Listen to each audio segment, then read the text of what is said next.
সেটা মূল্যায়নের দায়িত্ব আপনার এবং দেশবাসীর। আপনারা 5ই আগস্টের পরে এই পর্যন্ত আপনারা দেখছেন যে র্যাব কিভাবে কাজ করতেছে।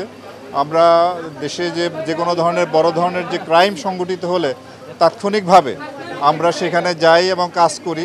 আপনার মিটফোর্ডের যে মার্ডারটা হলো তার বেশ কয়েকটা আসামি আমরা গ্রেপ্তার করেছি, এবং আপনার গাজীপুরে যে সাংবাদিক হত্যার ঘটনাটা ঘটলো, এবং এটা আমরাই প্রথম আসামিটি আমরাই গ্রেপ্তার করি, এবং পরবর্তীতে পুলিশ এবং আমরা যৌথভাবে এই পর্যন্ত 8 জন আসামি গ্রেপ্তার করেছি।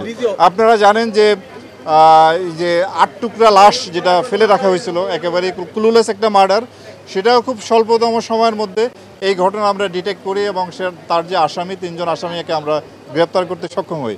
কক্সবাজার এলাকায় মাদক বিরোধী ব্যাপক আমাদের অভিযান চলতেছে, এবং বিপুল সংখ্যক আমরা আপনার ইয়াবা উদ্ধার করেছি, অস্ত্র উদ্ধার করেছি। আমরা মনে করি যে দেশের সার্বিক আইন শৃঙ্খলা নিয়ন্ত্রণে রাখার জন্য, ভালো রাখার জন্য এবং অপরাধ দমন করার জন্য আমরা এখন প্রস্তুত এবং এইভাবে কাজ করে যাচ্ছি। ধন্যবাদ। নির্বাচনের সুষ্ঠু পরিবেশ নেই, আপনার মতামত কি? আমি মনে করি যে দিন দিন পরিবেশ ভালো হবে, এবং একটি সুষ্ঠু নির্বাচন করার জন্য যে পরিবেশ দরকার, যে পরিস্থিতি দরকার, আইন শৃঙ্খলা পরিস্থিতি যতটুকু নিয়ন্ত্রণে রাখা দরকার, আমরা ইনশাআল্লাহ সেটি করতে সক্ষম হব। ধন্যবাদ আপনাদেরকে। অস্ত্র উদ্ধার অভিযান আমাদের চলমান আছে। আমরা চেষ্টা করব আমাদের এই অভিযানটাকে আরও জোরদার করার জন্য, এবং নির্বাচনের পূর্বে আমাদের যে লুণ্ঠিত অস্ত্রের যে যতটুকু বাকি আছে সেটুকু উদ্ধারের জন্য আমরা সর্বাত্মক প্রচেষ্টা গ্রহণ করব।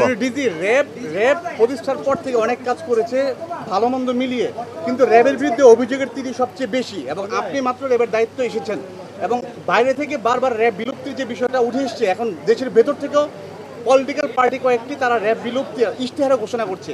এই বিষয়টি জানতে চাই, আপনি কি মনে করেন?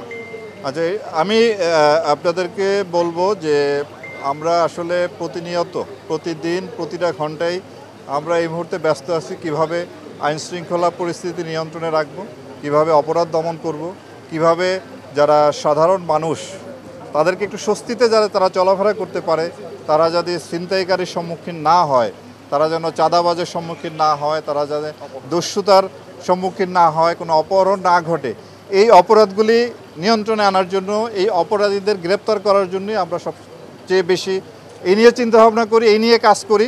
সুতরাং র্যাব বিলুপ্তির বিষয়ে, এটি বিলুপ্তি হবে কি হবে না কি হবে, এই নিয়ে আসলে এই মুহূর্তে আমরা কোনো চিন্তাভাবনা করতেছি না, এটা সরকার দেখবে। ধন্যবাদ।